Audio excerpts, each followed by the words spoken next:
Saludos, bienvenidos a Mundo 2020, una mirada desde Cuba a los grandes temas de la política internacional.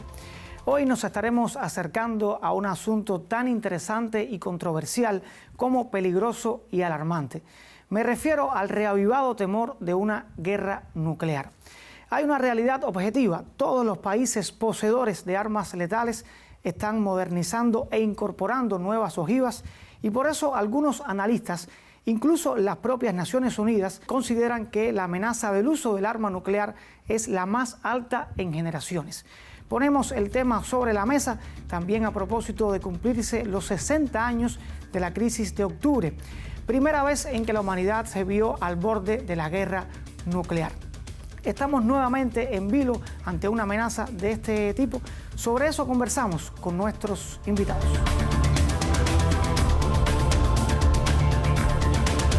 Ya lo decíamos al inicio del espacio, este es un tema tan interesante como alarmante, y para eso me acompañan acá en el estudio dos doctores. Se trata del doctor Tomás Díez Acosta, quien es historiador, investigador del Instituto de Historia de Cuba, bienvenido, y también el doctor Nelson Roque, investigador del Centro de Investigaciones de Política Internacional, específicamente en el Departamento de Europa. Bienvenidos los dos. Bueno, estamos en el contexto del 60 aniversario, se puede decir, de la crisis de octubre, un tema del que se ha hablado bastante. Pero a mí me gustaría profundizar con usted desde la historia, profesor. ¿Qué temas podemos decir quedaron pendientes de aquel momento que han marcado la geopolítica actual? Se ha hablado mucho, por ejemplo, de los 5 puntos planteados por el líder de la Revolución Cubana, Fidel Castro, pero ¿qué otros asuntos quedaron que han marcado la geopolítica? Mira, además de los 5 puntos que tienen que ver ya directamente con Cuba, con la Revolución Cubana. Los 5 puntos es la agenda presente de negociaciones de Cuba con Estados Unidos. Es decir, que expresa, sintetizado, cese del bloqueo económico, comercial y financiero. 2, el cese de las actividades subversivas. Entre ellas, la subversión, entre ellas, en aquella época, los ataques piratas, en aquella época, los vuelos rasantes. Es decir, todo esto lo podemos resumir en la actividad subversiva. Y la devolución del territorio que ocupa la base naval en Guantánamo. Más allá de esos 5 puntos, ¿qué cuestiones, digamos, desde el punto de vista internacional? Ahora, eso te lo digo desde el punto de vista nacional. Por eso. Desde el punto de vista internacional, quedan muchas cosas pendientes. Sobre todo, el respeto a los derechos soberanos, tanto de las naciones grandes como pequeñas, sobre todo pequeñas. El derecho que tienen todos los países cuando son agredidos a defenderse frente a la agresión. La eliminación de las presiones y las sanciones de todo tipo para logros de fines políticos. En esta época ha crecido las sanciones que se aplican, sobre todo Estados Unidos y sus principales aliados europeos de la OTAN, en que para lograr determinados fines políticos imponen sanciones a los países más débiles. Es decir, el país que tiene el arma atómica tiene la capacidad de usar ese poder como presión política. Pero no necesariamente el arma atómica. Tiene la posibilidad de, por su poderío económico, de presionar a los países más débiles, por ejemplo, las presiones económicas, los bloqueos, las presiones políticas, para lograr sus objetivos políticos. Es decir, la política de sanciones es una cosa al orden de día. Miren actualmente toda la política de sanciones que hay contra Rusia y cómo esas políticas de sanciones golpean en la actualidad. Usted hablaba de Rusia y ahí quiero detenerme ahora, porque aunque estamos en contextos distintos, hay cuestiones que son muy similares. Los actores, los intereses políticos. Digamos, ¿qué paralelo podemos hacer entre aquel momento y este que estamos viviendo, profesor? Incluso algunos medios hegemónicos están hablando prácticamente de un inminente ataque nuclear de Rusia, ¿no? Rusia, en realidad, desde que salió a la palestra posterior a la disolución de la Unión Soviética, que se le daba por perdida, y fue levantando presión, se fue fortaleciendo, siempre ha abogado por la paz. En el año 2009, recuerdo, siendo presidente Medvedev, se planteó una nueva arquitectura de seguridad para Europa y se le presentó a Estados Unidos, a la Unión Europea, a los europeos en general, a la OTAN, y ninguno de ellos les hizo caso. Lo echaron a un lado eso. Al contrario, lo que hicieron fue incrementar la cantidad de tropas alrededor de la frontera con Rusia, colocar el escudo antimisil apuntando a Rusia y tratando de cercarla lo más posible. Todo el tiempo los rusos han estado tratando de evitar de que haya una conflagración de carácter mundial. Sin embargo, en la situación en que nos encontramos, que es una situación diferente a la de la época de la crisis de octubre, pero que en la esencia sí tiene la misma esencia y está relacionada con el interés de Estados Unidos fundamentalmente y sus aliados de la hegemonía mundial. En el caso de la crisis de octubre era porque los cohetes estaban aquí en Cuba y este es un territorio que para Estados Unidos es el territorio principal. Pero sin embargo, para Estados Unidos, el principio de América para los americanos no es tan válido. Para ellos lo más válido es el mundo para los americanos, porque tienen dividido al mundo en diferentes comandos militares para controlarlo. Ese es el único país que tiene eso en el mundo, es Estados Unidos. Y eso se mantiene. Cuando ellos han visto que Rusia se está fortaleciendo y está emergiendo como una gran potencia, que ya lo ha logrado, pues sencillamente no puede ser. Ellos no pueden permitir que eso suceda y entonces han arremetido contra Rusia, lo han cercado con la OTAN, con la cantidad de tropas que le han puesto alrededor, con el escudo antimisil y últimamente con las amenazas desde el punto de vista de Ucrania, que es un país grande, que está bien armado y con una frontera muy grande con Rusia, tratando de ahogarlo lo más posible. Y por eso ha habido una respuesta en ese sentido, pero no provocada por los rusos. Bueno, usted hablaba, en estos temas siempre está en el centro de Estados Unidos, ¿no? Y hay una visión un poco contradictoria, ¿no? Opuesta, entre dos funcionarios estadounidenses. No vemos ninguna evidencia práctica hoy en día en la comunidad de inteligencia de Estados Unidos de que se esté acercando el uso real, de que haya una amenaza inminente de usar armas nucleares tácticas, dijo el director de la CIA. Y el especialista sobre Rusia durante varias administraciones estadounidenses diferentes aseguró que lo que estamos viviendo es ya algo similar a la Tercera Guerra Mundial, tanto si lo admitimos como si no. Hemos estado en ella durante un largo tiempo y no nos hemos dado cuenta. Sobre estas visiones, que son visiones contrarias, ¿qué opinan ustedes? ¿En qué están de acuerdo? ¿En qué no están de acuerdo? Bueno, empiezo yo.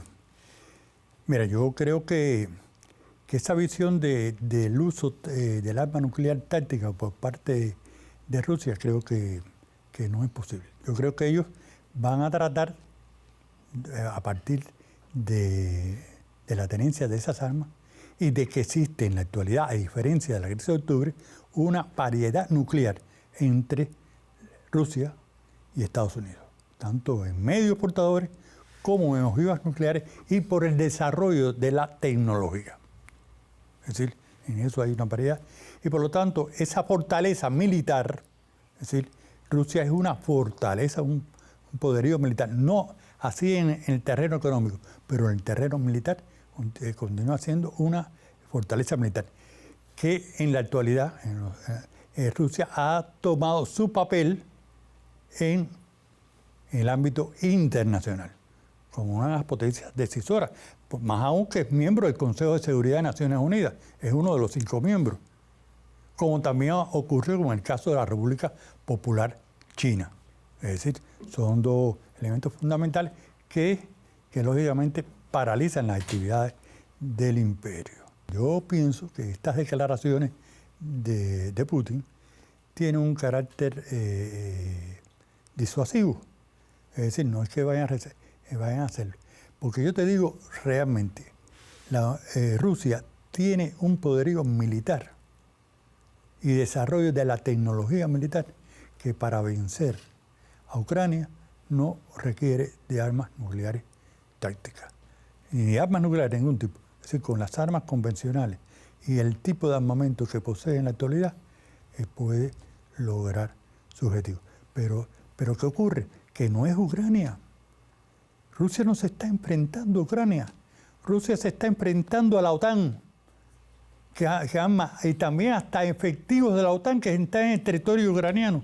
Se está enfrentando también al poderío militar norteamericano que le abastece de armas a Ucrania, que se ha convertido en un gran negocio en Estados Unidos en ese momento. Es decir, esa es una idea.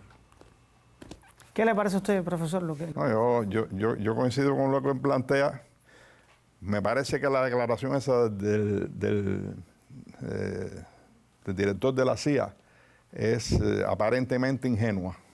Aparentemente, porque ellos de ingenuos no tienen nada, por supuesto. Es raro la CIA diciendo que si no fuera director de la CIA para ser tan ingenuo. Pero yo no estoy de acuerdo con ella, creo que es falsa en definitiva, porque en primer lugar los involucrados, hay una buena cantidad de involucrados con armas nucleares. Y además de eso, el presidente de Ucrania está insistiendo constantemente en que se utilice golpes específicos a Rusia con armas nucleares de pequeño calibre. Y bueno, aunque sabemos que todo el mundo entero y los poseedores de armas nucleares han declarado de que no van a utilizar el arma nuclear, etcétera, pero las tienen.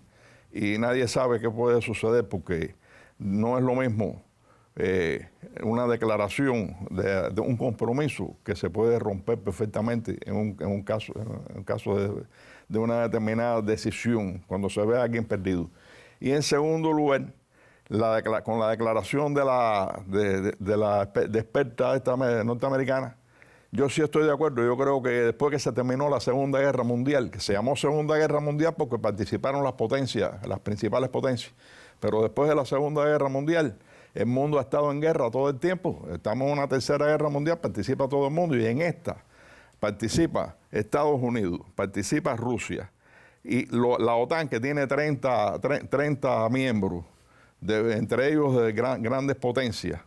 Estamos realmente en una guerra mundial, lo que no es del mismo tipo que aquella otra que fue una conflagración violenta durante mucho tiempo. Muchísimas gracias a los dos por este primer acercamiento al tema. Vamos a hacer una pausa en nuestra conversación para acercarnos específicamente a la visión que están dando los medios de prensa sobre este suceso y esta inminente amenaza nuclear de Rusia, según algunos medios de prensa hegemónicos.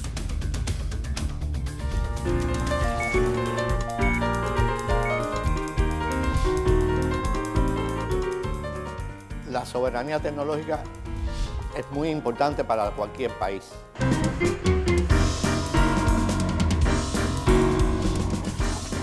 Para Cuba, particularmente, la soberanía tecnológica está reforzada por el problema del bloqueo. Por eso, para nosotros, implica un grado de libertad. La soberanía tecnológica en Biocuba Pharma está en el desarrollo y la producción de medicamentos y además de los equipos y dispositivos médicos.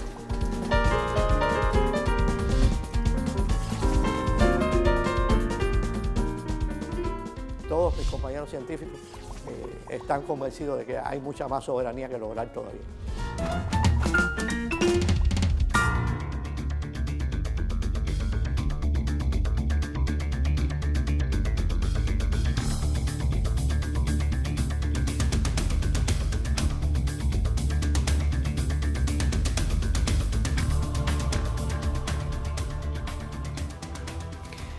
Rusia tiene al mundo al borde de una guerra nuclear. Es quizás uno de los titulares más leídos y escuchados por los ciudadanos en la prensa hegemónica.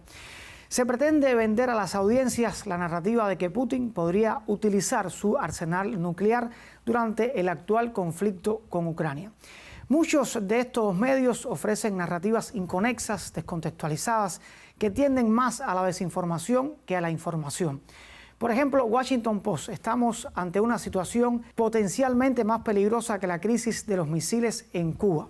Nos enfrentamos a un líder en el Kremlin que en realidad podría estar hablando en serio cuando dice que esta es una lucha de vida o muerte. Mientras Euronews publica una entrevista a la representante de los Estados Unidos ante la OTAN, en la que la funcionaria dice que su país no aceptará ninguna amenaza nuclear que venga de Rusia. Pero hay más, así lo ve la cadena de televisión estadounidense CNN. Ante la pérdida continua de territorio en Ucrania, el presidente de Rusia, Vladimir Putin, no descarta el uso de su arsenal nuclear. Joseph Cirincione, uno de varios expertos consultados por CNN, contempla 4 escenarios posibles en los que Rusia usaría armamento nuclear. Podría ser un ataque a una caravana de suministros en Polonia, por ejemplo. Eso causaría un enorme daño, miles de muertos, una gran radioactividad y sería la señal que Putin quiere enviarnos. Estoy lo suficientemente loco para hacer esto y más. Pocos, muy pocos de estos medios de prensa colocan la postura rusa que defiende la idea de que la operación militar especial de su país para proteger la población de Donbass tiene el propósito de desmilitarizar a Ucrania e impedir que dicho país obtenga armas nucleares y amenace la seguridad de Rusia y sus ciudadanos. Pero veamos qué interesante análisis de este tema ofrece este politólogo español. Solamente Rusia tiene más armas nucleares que el resto y no tiene la conciencia democrática, solidaria, humana, moral que tenemos el resto, porque este es un dictador. Y un dictador puede hacer cualquier barbaridad.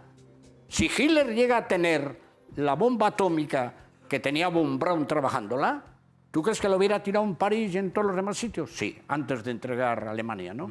Y este es un peligro. Más claro no pudo ser. La conciencia humana, solidaria y moral la tiene el resto. Obviamente está hablando de potencias europeas y de los Estados Unidos, quien por cierto es el único país que ha usado la bomba atómica, causando la muerte a unas 210.000 personas en Hiroshima y Nagasaki. Pero de eso no hablan mucho los grandes medios de prensa, al menos no ahora. Por cierto, este economista y profesor español que habla de dictadura es Miguel Ángel Ravilla, quien durante su juventud militó en el partido único de la dictadura franquista y termina hablando de libertad de expresión. Bueno, algunos analistas sostienen que la libertad de prensa, como marca diferencial de las democracias occidentales, se ha derrumbado en este conflicto entre Rusia y Ucrania. Los medios rusos son prohibidos en Europa y Estados Unidos. Los europeos deben instalar en sus aparatos electrónicos una VPN para simular que están en Venezuela o Siria y así poder acceder a las agencias de prensa rusas. Las redes sociales, que se presentaron como el símbolo de la libertad de Internet, han mostrado una capacidad de censura mayor que la que nunca tuvo ningún gobierno. Bloquean medios de comunicación, borran contenidos antiguos, adulteran los buscadores. En fin, estamos asistiendo a una campaña de miedo utilizando lo sensible que significa el uso del arma nuclear para satanizar a Rusia y justificar nuevas acciones contra Moscú en el contexto del conflicto con Ucrania. Es cierto que el arma nuclear es siempre un peligro porque su empleo depende de las decisiones humanas, pero su peligro no es selectivo. La única garantía para impedir su empleo es que ni unos ni otros la tengan. Continuamos esta conversación con nuestros invitados. Roque, veíamos ahora en este pequeño resumen que hacíamos sobre el trabajo de los medios de prensa, fundamentalmente los medios hegemónicos, que poco se habla, por ejemplo, de las presiones, del cerco que ejerció la OTAN contra Rusia y cómo también de alguna manera se armó, fue una estrategia también para que Rusia saltara. Yo le pregunto puntualmente, ¿hay también otros analistas, hay otras matrices de opinión que se quieren posicionar, que hablan de que si Rusia no tuviese el arma nuclear no habría atacado a Ucrania? ¿Cómo ve usted todo esto, no? Yo considero que esa declaración es falsa. Es parte de la propaganda que se ha tejido alrededor de Rusia, no desde ahora de la guerra, sino desde mucho antes. Rusia tenía el arma nuclear prácticamente un año después que Estados Unidos la utilizó, o 2 años después, no me acuerdo exactamente. Pero no se trata de eso.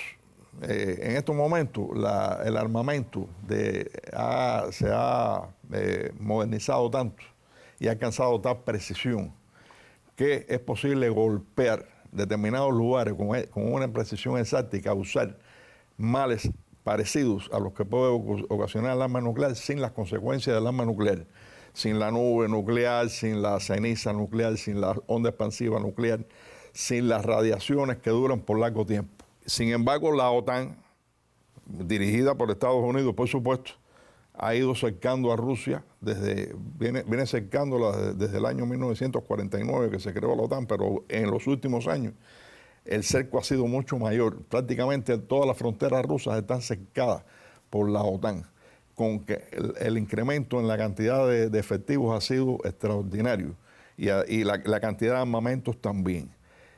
Y el punto clave ha sido Ucrania, que es un país que tiene una extensa frontera con Rusia y en el cual se ha estado valorando incluso la colocación de armamento nuclear en ese país. Y Rusia, a veces ahogada, sencillamente tomó la decisión de hacer la operación estratégica que se planteó. A mí me gustaría, profesor, doctor, a manera de cierre un poco desde la historia, pero trayendo la historia al presente. Hablamos acá de Hiroshima, de Nagasaki, hablamos de la crisis de octubre, pero después tuvo la crisis de Corea del Norte con los Estados Unidos. Se habló en el 2017 de un momento en el que decían que había un paralelo con la crisis de octubre. Yo pregunto, ¿a dónde han llevado las negociaciones políticas, los tratados internacionales? Algunos consideran que han sido inútiles. ¿Cuál es la perspectiva en este sentido?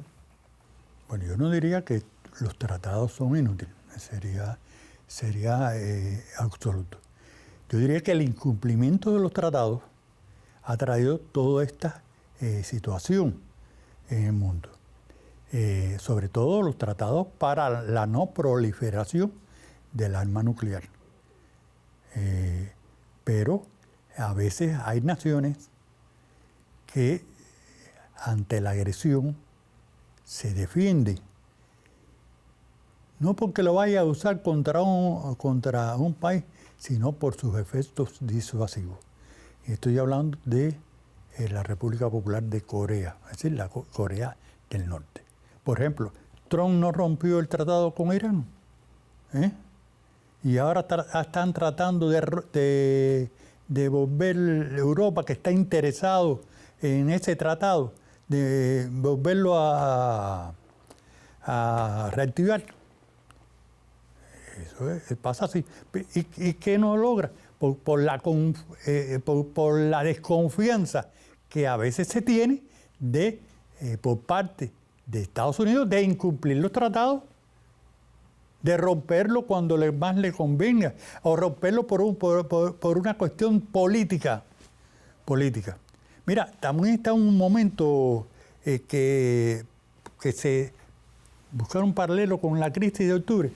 Estamos en elecciones parciales de medio término en Estados Unidos. En noviembre son las elecciones de medio término, pero en la crisis de octubre también estábamos en elecciones de medio término y había presión entre los dos países, sobre todo entre los dos partidos dominantes, que ambos se parecen mucho, pero siempre hay intereses políticos de esos partidos y que incrementan las tensiones para actuar e impulsan al Ejecutivo a actuar más allá de lo que él tenía o pensaba hacer. Es decir, las presiones políticas son muy importantes, internas, que influyen también en lo externo.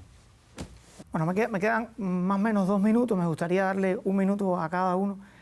Profesor, hemos hablado acá y yo creo que ha quedado clara la idea de que no estamos ante una inminente amenaza nuclear, pero digamos, se puede soñar, se puede visualizar un mundo sin armas nucleares. Lo primero que te contestaría, de una guerra nuclear, nadie la desea. Yo le diría eso, nadie desea una guerra nuclear.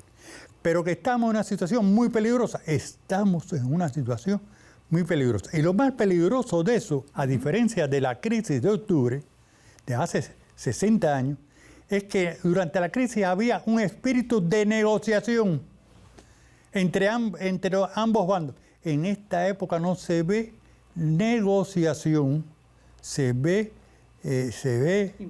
imposición, medidas, sanciones contra Rusia cada día mayores, eso, pero no un elemento de negociación. Tal vez haya negociaciones secretas que pueden existir, no sabemos.